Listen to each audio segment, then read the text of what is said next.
Hello everyone, we are back. We are still in the topic of motherhood, and this is my newborn, Alberto, and I talk about feminism. But in the next video, we're gonna go into another direction. But for now, we are going to talk about postpartum depression, baby blues, because this is a topic that we are not talking about enough. People doesn't know about it, and we should know about it. A lot of women are experiencing postpartum depression. The registered number is every 10th new mothers feeling like this in the first weeks, months. The number is way higher, obviously, because not everyone is asking for help. So we don't know exactly the number, but for sure it's more. So you are getting out from the hospital. You have your newborn, your little girl or your little boy next to you, and you should feel so happy, filled with joy, and everything should be sparkly and whatever, and you just don't feel like that. You feel sad and anxious, and you don't know what's the problem, and you feel ashamed and you feel guilt because you think that you should feel happy. You know, during pregnancy, your body creates a lot of hormones because of your baby, for you. And after the birth, this hormone level drastically drops. And because of that, we can experience depression. And we all do. I mean, not all of us, but yeah, a lot of us. I wasn't diagnosed, but I kind of had all the symptoms. I'm kind of coming out of it, and that's why I want to talk about it, because usually mothers are talking about this thing when they are out of it, like years later. And I think it's important also to talk about it when you are in it. Maybe it's more, it's more fresh. I don't know, maybe you can feel more connected. So what is postpartum depression? I'm gonna read that, wait, because I want to be accurate. So postpartum depression is defined as mood depression, sadness, anxiety, feelings of hopelessness and loss and guilt. Mental symptoms can be associated with body symptoms or suicidal thoughts.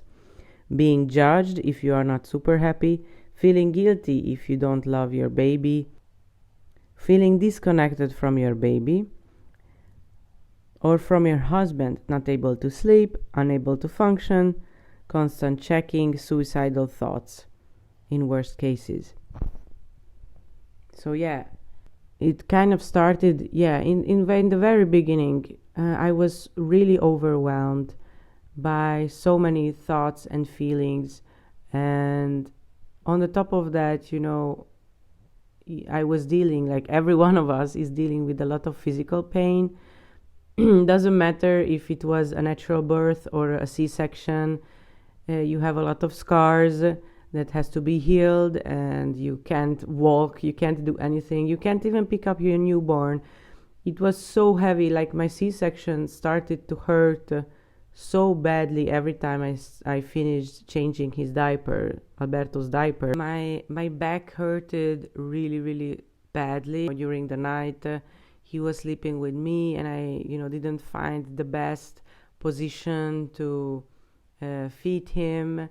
Also, when I was breastfeeding him, my back was hurting a lot, and my nipples hurted. So these are just physical pains that are already really overwhelming and hurtful, and you can't find your body. Maybe I am really happy with my body, so it's not, for me it wasn't the case, but for a lot of women, this is also an issue, that they don't recognize themselves in the mirror and they hate their bodies, and that is really a huge issue. You are overwhelmed because you don't know, you got home after 3 days being in the hospital, and you don't know anything about anything.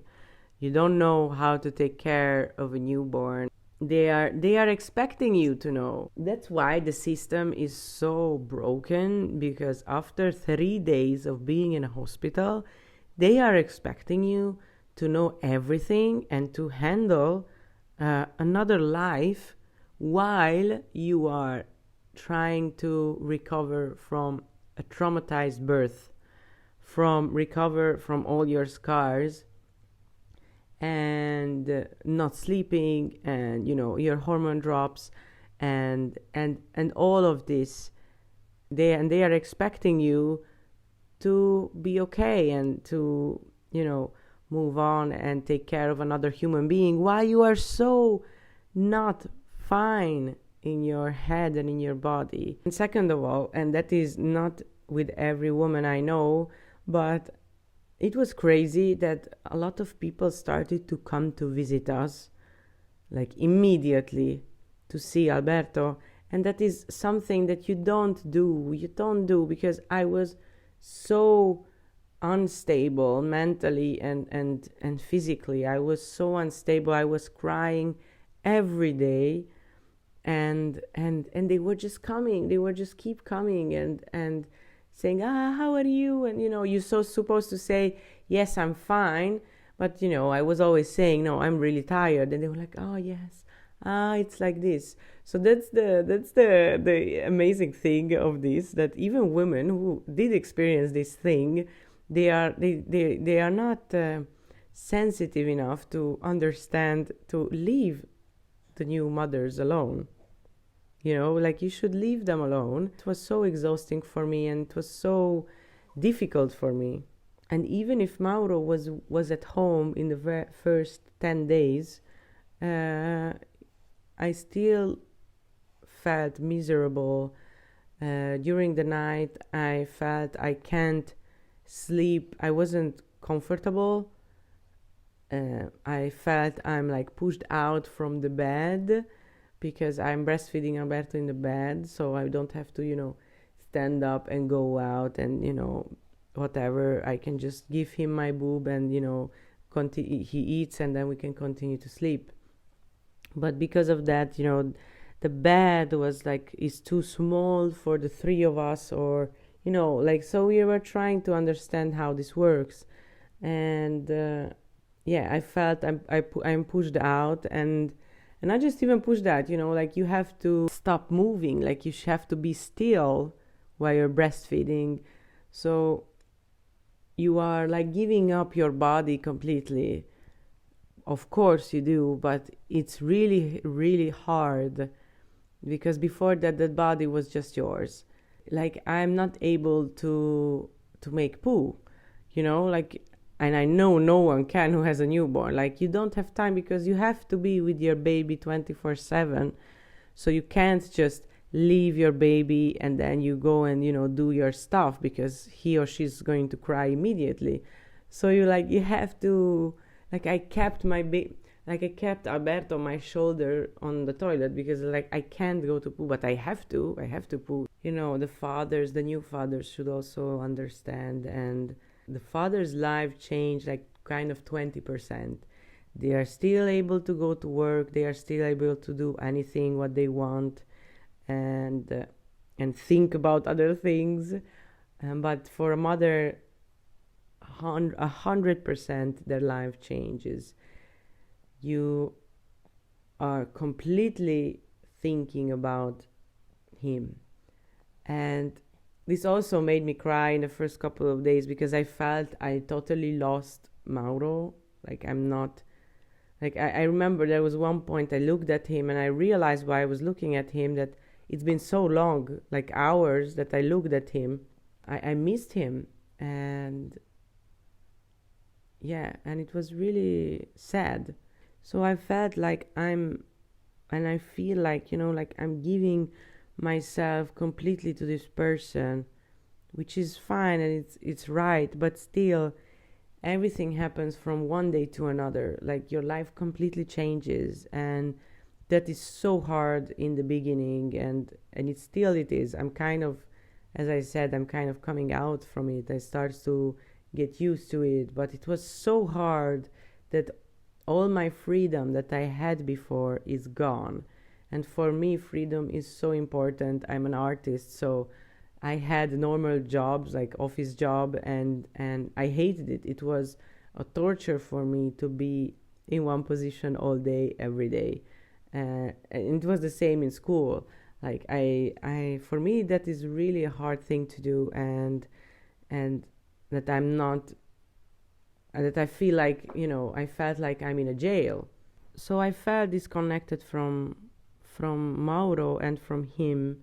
I'm so tired, and felt so sad that I was not able to enjoy our time together. Like I realized, when Mauro was doing something funny with Alberto and it made me laugh, it helped so much. But it also, I felt like so guilty that I'm not doing these kind of things with him. Like I'm not making jokes and I'm not playing with him. But because I was not able to, like I was so tired and overwhelmed and sad that I was not able to enjoy the moments with him. And my deepest point was in the second week, in the end of the second week, when we were at home. um, I was filled with pain within my body, and I was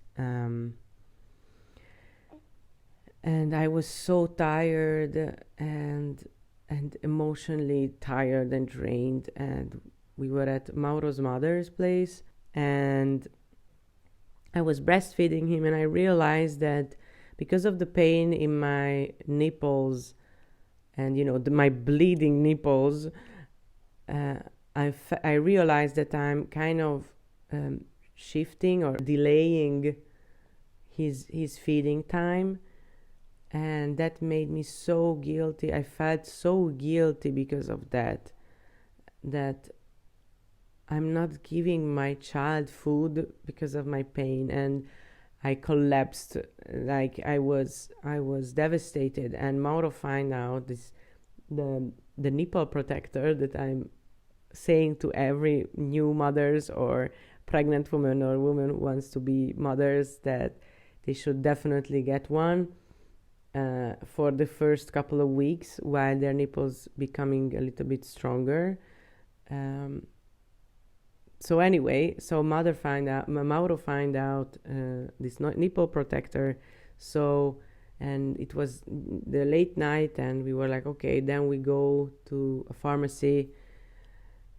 We are not living in a city, we are living in the countryside, so it's not easy to find a 24-hour pharmacy, but there was one. So we went there by car. I was crying in the car from guilt and from everything. I felt really devastated, and we found the place, and it was a really small town, and it was in the middle of the night, and there were two people in front of us in the line. And I became so angry. I was standing there, and when you have a C-section, standing is really, as I said before, it's really painful.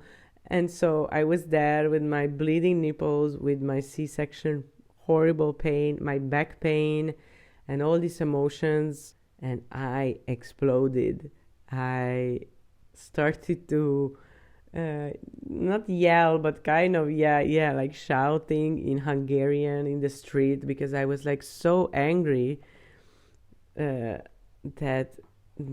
like I was like, I can't believe I'm standing here in this town in the middle of the night with all this pain, and there's these two idiots in front of me not able to finish what they want to do, because they weren't just, it's a classic. They are not just, this is what I want, an aspirin, okay, I pay and I go. They were like asking questions, and we were standing there for a lot. I just blew up, and I started to yell and shout and things, and poor Mauro. But it was helpful. It was important that I released a little bit of pain, and then we got our the nipple protector, and then from there that helped a lot to elevate my mood. And I'm not saying from that on it was so much easier, my life. The thing started to heal one day to another, really, really slowly. I was still crying and stuff. My parents are not here. no one can help me, and I felt really, really alone with this huge responsibility. I had some horrible thoughts against Alberto, like, okay, like I can finish this, like it can be over, which is a horrible thought. And I know that I read a lot of stories from mothers like this one, that one of the mother was saying that she was driving in her car, and sorry, I put him down. So there was this mother who was telling the story. She was driving in her car with her kids in the back, and she was thinking, there's a tree over there, there's a wall over there, you can end this easily.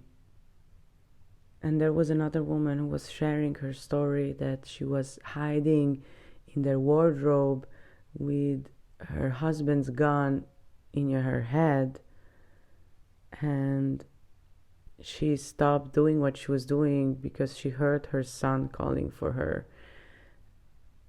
And we think these things doesn't happen because we don't know about it, because we don't see it. They are invisible. These things are happening among the four walls, and a lot of women doesn't talk about this, but these are serious things. And these two women, by the way, they are completely fine. Their kids are fine. They got through with this because they asked for help. And that's what I'm trying to say with this video as well, that we should talk about this. We should have the discussion. That's why I'm doing this video. First of all, because it's therapeutic for me, but it's also, I want to encourage other women to don't feel ashamed and talk about this with other people, and not just saying, I'm fine, or, I'm just tired, because it's way more. A lot of times it's way more than that. So I encourage you to ask for help. Therapists can help you. You should also talk with your husband about it, or ask, or talk about other women who are going through in forums, or, just under this video, because I know that a lot of you are experiencing this eventually right now, or you did experience it. Because if we are not taking care of it, it stays with us. It can stay with you for months and for years even. And it's really important that we are not feeling ashamed because of this, because it's not a weakness or whatever. It's a hormone drop that it's happening with us, and it's it is a really difficult change in our lives. So it's not something that you should feel ashamed of. The women who doesn't experience it, they are just lucky. It's the same thing, I think, when someone is not able to give their own milk to their kids. It's not your fault. It's just luck if someone can do that. Or it's the same with the C-section. You're not able to give birth naturally because something happened that is out from your power. So these things shouldn't have like a patch, like a shame patch on it, because you are going through something important and you are doing your best. Of course you're doing your best. So even if you're doing your best, then you're doing your best, then there's nothing else to do. You can't do more than your best. I hope that you enjoyed the video, or it was helpful. And next week it's gonna be another topic. From now we're gonna go to dive to another direction. I hope, Alberto, you learned a lot. It's important. Thank you for watching. Have a nice day. Ciao.